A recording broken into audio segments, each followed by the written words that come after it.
This is all wrong. I shouldn't be up here. I should be back in school on the other side of the ocean. Yet you all come to us young people for hope. How dare you? Boring. Boring. Boring. Boring. You got it work. Don't tell us what we're going to feel. We're trying to solve a problem. Don't tell us what we're going to feel. I'm not telling you. Because you're in no position to dictate that. That's exactly what we're doing. You're in no position to dictate what we're going to feel.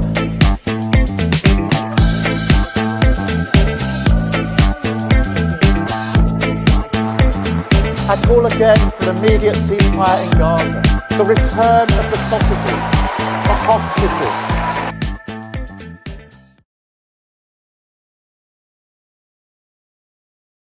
To yet another edition of Lembit Öpik Live with me, Lembit Öpik, here on Unprecedented TV, where we find the facts, kill the spin, and tell it like it is as best we can about incidents, events, and stories from all over the world. Very big thanks for those of you who have been retweeting this and liking it. It obviously helps us a lot. That's an important part of what we're doing. And apologies, we may have a slight problem there with the camera. As I was saying, it's really helpful for us if you advertise and publicize what we are doing. Very important, because at the end of the day, points mean prizes. The more people who view us, the more we can do. We'll be starting advertising as well. I'll tell you more about that. If you want to advertise something yourself, then just let us know. We're very happy to discuss terms on that too. Thousands more people joining us every week as well. Really grateful for that. And if you've got program ideas, do tell us. All of that is in the mix. Very pleased to hear what you have to say, hear what you think we should cover. Today, we're going to talk about what it seems to me is a scandal. The West's attempts to bring Russia to its knees by economic means, however, using military force and essentially risking World War III. The backstory to this goes all the way to just after World War II, when Russia and America attempted to divide the world into two camps, capitalism and communism. It was, of course, much more complicated than that, but a series of wars, a series of expansionist initiatives, it has to be said, by both sides, led us to a position where the military approach became attractive, particularly to America, in order to try to button down Russia and bankrupt it too. There's little doubt that this was one of the factors that led to the dramatic changes and eventually the collapse of the Soviet Union in the late 80s and early 90s. Well, there is a report, the RAND report, which it turns out has been in the public domain for a long, long time, but recently came to my attention thanks to investigative journalist Warren Thornton, who highlighted the shocking reality that we have been told for years this is the Western policy, to gamble with war to wreck Russia. In my view, that's an international disgrace. But to what extent can we believe that's the case? I'm totally convinced that it is the case. And I'm sure that as a result of that, we have a serious problem in terms of the moral applicability of a value structure here in the West. I think that we're basically doing it wrong. I don't think that we should use war to try to secure a victory. In matters of war, there are only losers, as late Pope once said, more than once, I think. So let me speak with somebody now who is very well versed on this, and I owe it to him that I've learned about the RAND report. Greetings, Warren. Thanks very much for joining us. Tell us a little bit about yourself, if by some miracle some people haven't heard of you. Yeah, my name is Warren Thornton. I'm an investigative journalist. I was a former military sniper and aid worker for many, many years. So that's basically my background. And that, of course, enabled me to have various contacts in various places, which have proved to be jolly helpful in times of trouble and strife. That's interesting. You were both an aid worker and a killer. Tell us, how did you do that? Well, I started out as, obviously, I went into the army to try and drive a lorry for a living. They realised very quickly that I was a very good shot. So it was a case of you're not driving a lorry for a living. And they packed me off to learn that particular skill. But of course, the aid working was looking after aid workers in war-torn countries for 8 years. And of course, you get to see many horrible, horrible things. But of course, you get lots and lots of contact. You bump into military attaches who are, of course, are attached to embassies. You get to know embassy staff. You get to know other journalists who are looking for all sorts of human interest stories. And of course, you get to know the aid workers that you're looking after. And over the years, they've risen through the ranks. And that's why we sort of have the contacts we do, really. Well, there's a whole biography to be written there. Consider me first as your ghostwriter, as long as you don't shoot me accurately from a great distance if I get something wrong.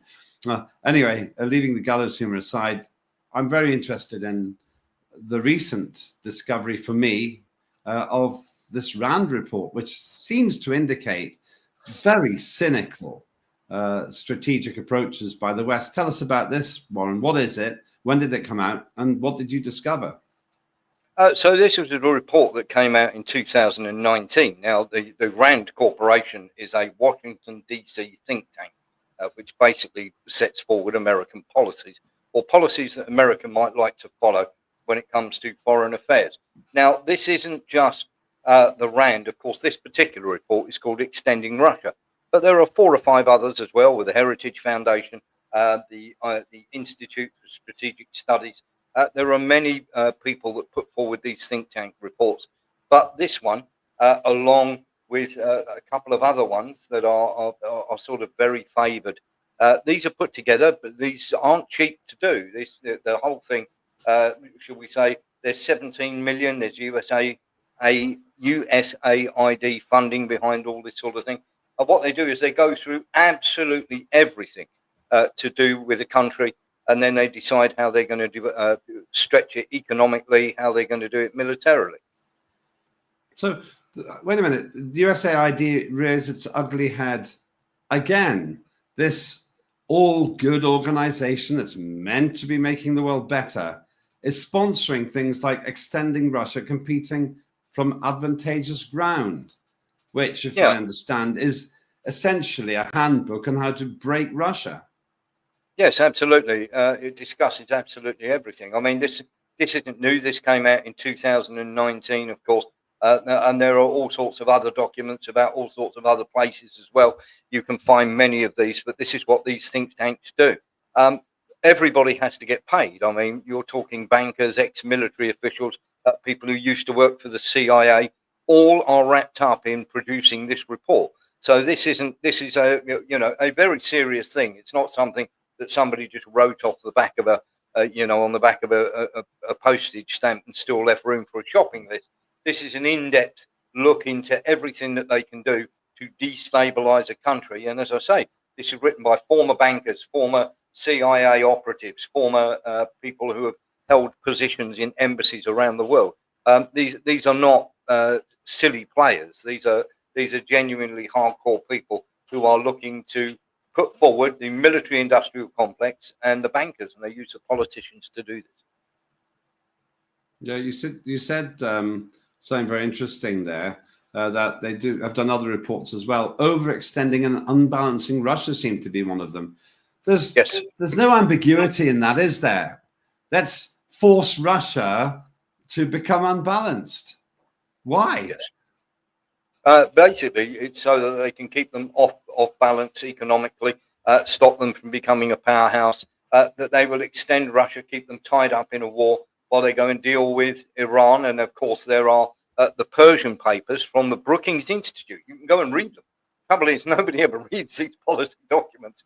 And I'm one of those people who tends to do that a lot. Now, these have been out for a long while. The Brookings Institute one on the Persia papers have been out since 2009. And of course, there are many, 1 or 2 good commentators out there. Brian Beletic is one who's been sort of saying, look, this is now policy. But we actually have people inside the White House who turned around and said, this is American policy, these particular papers. So the one from the Brookings Institute in 2009 and this one from 2019 are the policies that America have decided to adopt for overseas. And the one dealing with the Middle East even turns around and says that we must get Israel to bomb Iran first so that they take the blame and America's reputation in the region is not damaged. These people are utterly cynical. They do not care how many people die, Lembit. In extending Russia, it is literally laid out that Ukraine will take enormous losses. That's absolutely fine. Tell me, what does this Rand report say? The one that I've just been referring to, the one which is talking about extending Russia. It's quite a benign name for it, but what's it say? Basically, it looks how they can use economic sanctions to try and destroy the country, how they can tie Russia up in a war very close to their own region, so they're not able to, if they're overextended, they won't be able to protect Syria. That worked very, very well. They were able to pretty much, should we get inside Syria and destroy that? And of course, then there's the attack on Iran, and of course, the upcoming war that we have with China, where they're going to use the Philippines and Australia as the proxies. You always need a proxy in these wars. You say that quite casually, like it's a done deal, that there's going to be a war between America and China using what? The Philippines? Philippines and Australia, maybe even the UK, have said that they'll throw their hat in the ring as well. Japan have turned around and said they don't really want a part of it, and they've tried to get a deal with America to say leave us out of it, but Japan won't be left out of it. The Philippines will definitely be used. That's already starting to boil quite nice, come to the boil quite nicely. Australia are raring to go, and of course this is a done deal. This is policy. It doesn't matter if it's Obama, Bush, Clinton, Trump in the White House. This is the policy that's going to be followed, and it will be followed almost to the letter. If people actually read this Rand Corporation report, and it's been out since 2019. If you actually read the report, it talks about how to do it in terms of oil, how to do it in terms of sanctions, how to use the propaganda to unsettle the Russian people to try and possibly get regime change. It talks about maritime, it talks about land, it talks about absolutely everything that they can possibly use, every single tool they can use to try and destroy Russia. And essentially, the premise is to make such expensive decisions, for Russia to make such expensive decisions and investments in a military sense that it goes bust. Yes, yeah, absolutely. And of course, here's the thing with this as well. They actually turn around, as you will see in the report. There's high levels of risk. How successful will it be? Nothing is left to chance at all in these policy papers, and everything that you are seeing. I mean, for instance, look at Keith Kellogg. You don't send a general to negotiate peace, and while you're at it, remember that his daughter is literally running an NGO/charity, which gets money from USAID again, that literally repatriates the bodies of American mercenary soldiers who are fighting in Ukraine against Russia. That's Keith Kellogg's daughter. He's the guy they sent to negotiate the peace deal. They don't want peace. They never did. It was never on the table. It was just a case of keeping Russia busy while they get on with business elsewhere. Let's look at the history of this. This goes back a long way. Let's recall that the Vietnam War was a classic case of it. Few can forget these kinds of images.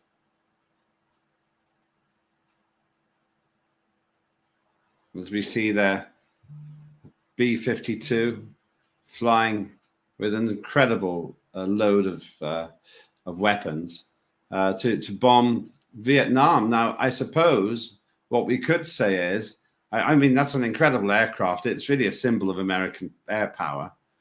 But it used to bomb civilians continuously. It used to bomb Hanoi in North Vietnam continuously. So this isn't really the first time it's happened, is it? No, absolutely. I mean, when you talk about the weapons that they're going to use, of course they've struck Iran, and of course there's a new game in town, because obviously that didn't work too well. But there are other options. So we've got something called the Zangezur corridor, which is between Armenia and Azerbaijan. Now the Americans have leased that corridor for 100 years. They're going to fill it with contractors, which is a really, really nice term. As you can see, they're going to fill that with contractors, which is a nice term for mercenary soldiers.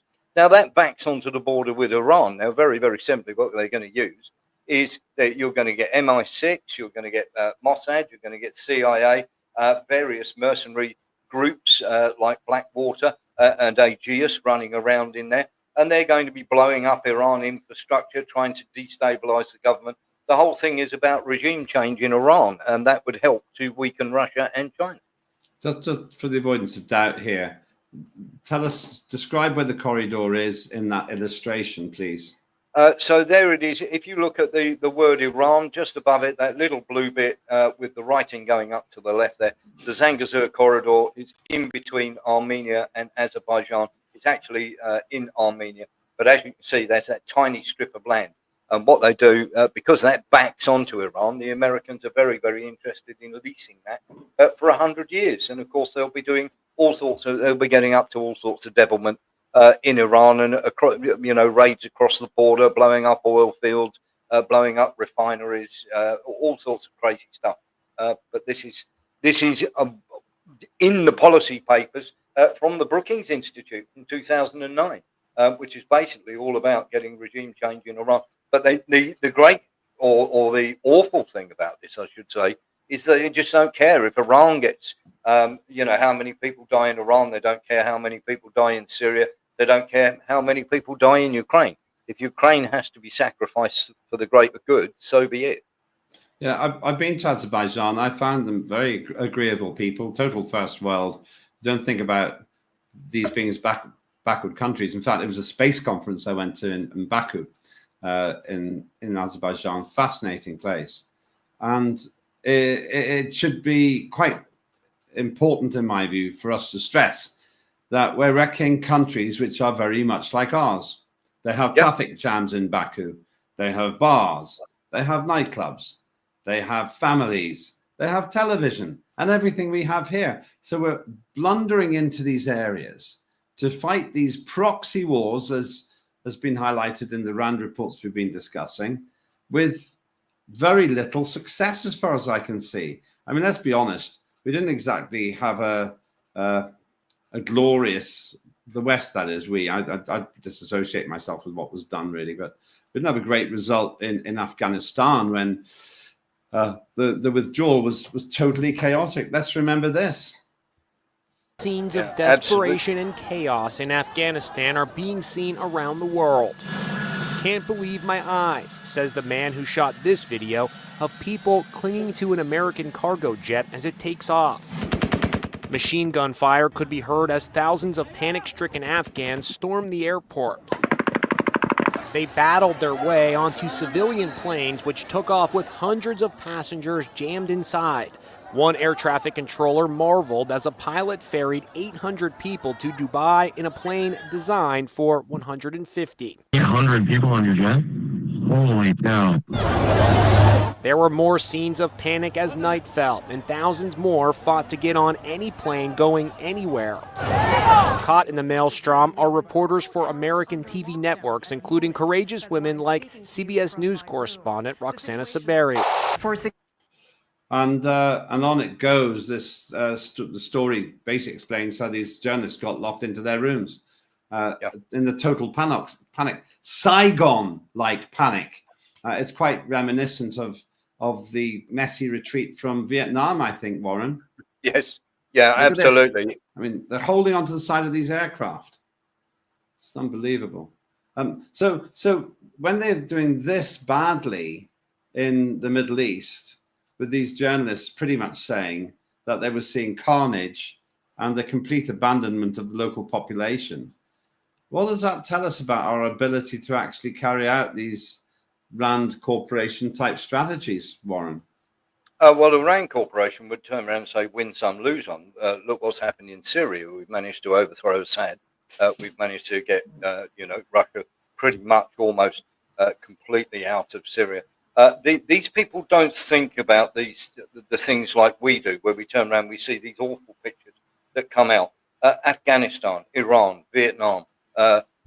They will turn around and say, for every debacle we've had a stunning success as well. They would count Syria now as a stunning success, even though there is shall we say, a whitewashed warlord running around executing loads of people that actually live in Syria. slaughtering the local population. They do not care, is the bottom line. And, well, let's talk about the most recent example, one we've often spoken about, Warren, and that's Afghanistan. That's not exactly going swimmingly, is it? Though I have to tell you, I met this American who is in the Liberal Democrats in the United Kingdom, who went crazy when I dared to suggest that Ukraine wasn't winning. And she said to me, strangely, she said to me that her only priority in life was, or in politics, was Ukraine. That's not really a very smart move, is it? No, this is fueled by hatred of Russia, and it's very, very simple. The collapse of Western economies can be linked to the hatred of Russia, because Europe have been led by the nose here. You've only got to look at the deal that Ursula von der Leyen has just signed, literally giving away $1.3 trillion of European money over the next 3 years to America to buy gas from America that is going to be shipped from Russia, probably through through some company that is registered in the Cayman Islands, with some ship's captain from the upper Limpopo. But believe me, the Russian gas will get to India, will get to Azerbaijan or whatever, and then it will be transferred to the USA, and the USA will sell it to Europe for 4 to 6 times the amount that you could have bought it from Russia from.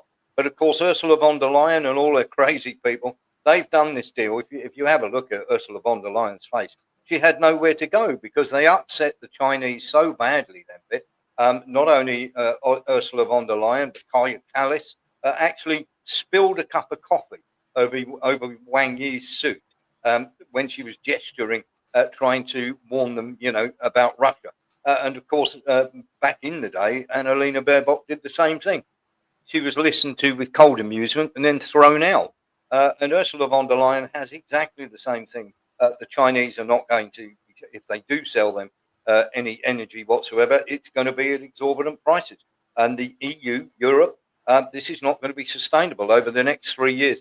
Everybody's coming out saying what a terrible, terrible deal this is. It's absolutely shocking. And of course, they have now signed up to buy all these weapons, Lembit, from America. So this leaves Germany out in the wind because Merz has invested all this money in Ukraine building their own weapons and Germany becoming this powerhouse structure.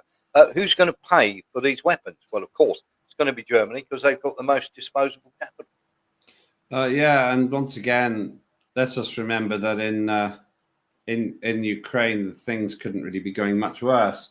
This very angry American, blinkered American who basically shouted at me in a public place and was so angry she was shaking afterwards. I don't think she gets it. I don't think that we are winning there. She actually had the audacity to suggest that if it was necessary to use nuclear weapons, we should. Then she said she didn't say it, but I heard what she said. This is just the politics of the madhouse, Warren. Well, here's the thing that you can explain to her, that if literally, people go, the front line's not moving much, it's absolutely moving. Across, the Russians are inside Pokrovsk, they're fighting in there in the Donbass. Up in the north, they're inside Kupiansk now and starting to clear that. So these are 2 big major cities that are about to fall again. Let's not forget the debacle of Bakhmut, the Battle of Bakhmut in 2023. The absolute horrific effort in Avdiivka, where loads and loads of people died there. Then the MI6, or should we say the British-inspired incursions into Belgorod, which cost 50,000 troops. Then the incursion into Kursk, which cost another 73,000 troops. Then you're talking about trying to take some land across the river at Krinky, where they lost a couple of thousand troops there, all put forward by MI6 and everything else. And now you have, of course, Zelensky, who is on the wobble for the simple fact that he tried to, shall we say, take America's corruption money and literally channel it into Ukraine with this NABU, the Ukraine anti-corruption scandal, of course. But of course, that money is controlled by America. And of course, America have now got the mainstream media to fire broadsides across Zelensky because he tried to dip into their pot. There is levels of corruption here, and you don't touch the Americans' money. Yeah, just out of interest, these scenes of carnage we're watching there, don't exactly suggest that it's all peace and goodwill in Ukraine. Not surprising, because they're essentially in a war. But you said something interesting about Zelensky. And I noticed this during the week. It was another thing that made this American go crazy. I pointed out that even his Western allies were none too pleased with the fact that he was trying to take control of the anti-corruption scandals analysis.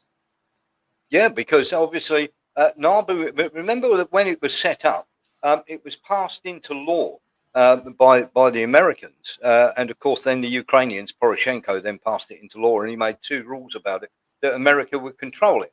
Now, this is where the river of dirty money comes from. USAID once again supplied money to this, should we say, this organization. And of course, it is run by people who are, should we say, sympathetic towards America. And of course, they were controlling the money. Now, what Zelensky tried to do was take that under the Ukrainian parliament and basically get rid of the people who were running it. Now, here's where the problem lies, of course, with that river of dirty money that's going in there. Of course, we have Zelensky. Zelensky is waiting in the wings in Great Britain to take over. The Americans would prefer somebody else. But Zelensky is being put forward by Great Britain. And the whole idea, Ursula von der Leyen had to go and have a word with Zelensky and go, look, you've got to stop what you're doing and rescind what you were doing, because otherwise you are going to be replaced. You can have your corruption, Lembit, but you can only have your slice of the pie that you're allowed. The rest of the money has to be funneled back to military industrial complexes, and of course then funneled back to senators through their campaign funds. So this is how the river or the laundry works in Ukraine. You say this as if it's a fact. It is. Don't try to do it now, but can you prove what you've said? Yes, absolutely. When you talk about the money that is going, so it basically works like sort of like the Israel lobby. What happens is that money is given from America to Israel. Israel then buy the weapons, and of course the military from the military-industrial complex, and the military-industrial complex finances campaign funds, gets senators to go and do speeches in the houses and everything else. If you look at, I'll give you an example of this.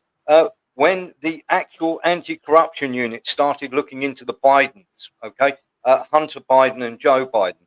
Joe Biden literally withheld $1 billion of aid from Ukraine until they fired the special investigator who was looking into a company called Burisma, of which Hunter Biden was on the board of Burisma. Hunter Biden had a word with his father. They withheld the $1 billion. The prosecutor got fired. Biden released the funds. That's shocking. But true. I didn't know that. If you can back this up, I think we could do a whole program about the Biden era, Biden and corruption, we'll call it.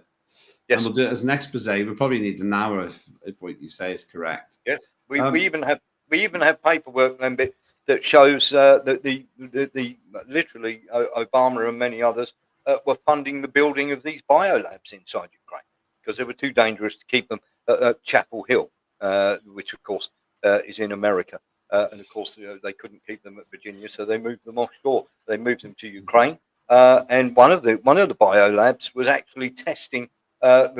Before it was testing the COVID-19 before it went to Wuhan. Extraordinary. I used to think people like you were conspiracy theorists. I still do, but North Carolina, Chapel Hill. Yeah, I think it may have been you who said the difference between the conspiracy and the fact is about 3 years. But you mentioned the situation in Israel and Gaza.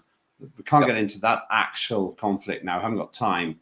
But it does seem to me that the bleating by the political colossus, also known as David Lammy, the putative Foreign Secretary of Britain, is basically underlining how totally impotent the West is, and certainly the United Kingdom. Here's David Lammy talking about what he wants to see happening in Gaza and Israel. Note that everything he says has been ignored. Escalation, I was crystal clear to the Iranian it would be a huge catastrophic mistake to fire at US bases in the region at this time. We have forces in the region at this time. It would be a catastrophic mistake.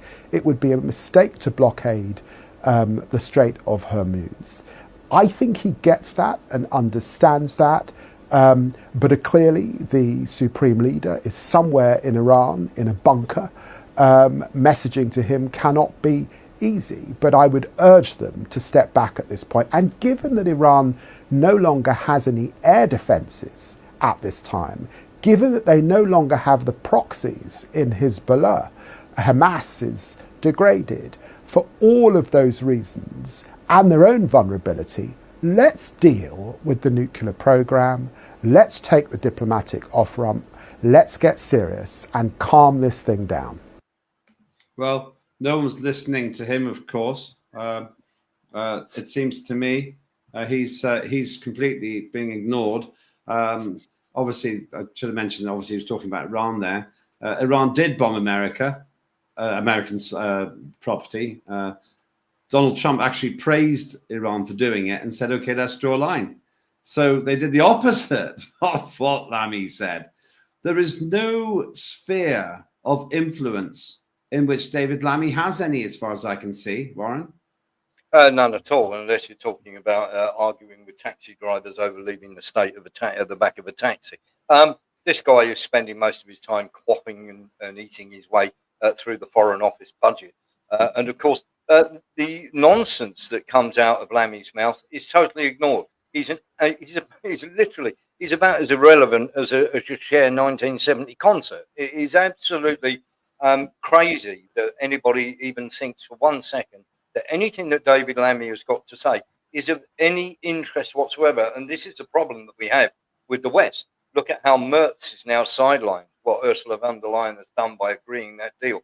Look at how Macron is sidelined by, of course, the stupidity and the statements he's come out with. And, of course, Starmer is desperate to be involved and be seen as some sort of Churchill. And the basic inference of this, if you read this Rand Corporation document, it says we extend Russia, but we don't cause World War III. So that means that everything that they are saying, everything that Merz comes out with, von der Leyen comes out with, Kaya Kallas, David Lammy, any of these people, Macron, is just hot air and rhetoric. America are the one calling the shots, as we've seen from the EU, as we've seen from the involvement with NATO, and they want to extend Russia. They don't want World War III. That means Ukraine gets sacrificed. You keep feeding them, and we'll come back to Russia after we've had a go at China using the Philippines as a proxy. And if you don't think that's going to happen, Lembit, let me just point out a few things that have happened. Very, very simply, what's happened is, of course, Duterte, who is a friend of the Chinese in the Philippines, was literally arrested in the Philippines and flown to The Hague, the ICC court, to face charges. The Philippines is not a signatory to the ICC. The other day, they tried to get Zara Duterte impeached, that is Duterte's daughter, who is also in politics. They tried to get her impeached so that she would have a criminal record and couldn't run against Marcos Jr. Marcos Jr. met Trump the other day and agreed to a knockdown of 1% on the tariffs that they're paying in accord for giving them military expertise and military help when required. And let's not forget that the Philippines have had 18 defense systems delivered to them, which they placed on these shoals, which have the shore-to-ship rockets all pointing in the direction of Taiwan. If you don't think this is coming at the end of 2027, you're very much mistaken. Well, it's always cheery to speak with you, Warren Thornton. From the Rand report through to impending war in the South Pacific. Great film, but a grim prospect. Yes. We do get the inside story. I think I'd like to do an extended program with you about those remarkable claims you're making about the level of corruption that went on under Biden. Where can people get another dose of Warren Thornton? Well, they can get another dose of Warren Thornton at 6 p.m. tonight on X. And, of course, you can come and see us at warrenthornton.com. And I will send you all the relevant paperwork you need, Lembit, to start looking into that.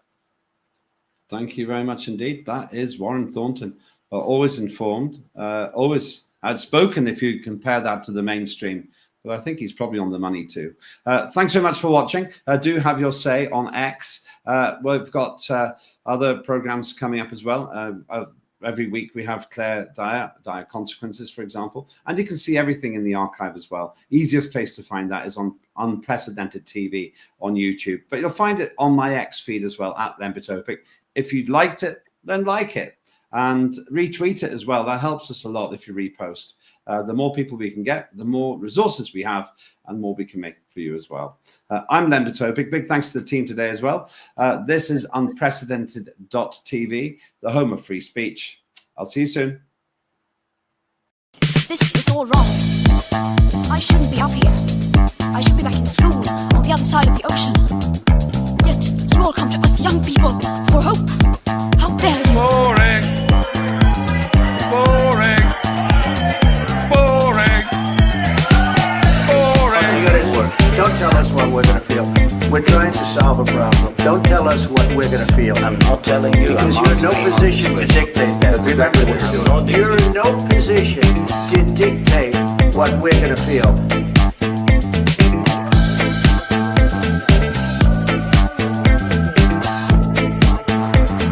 I call again for an immediate ceasefire in Gaza, the return of the sausages, the hostages,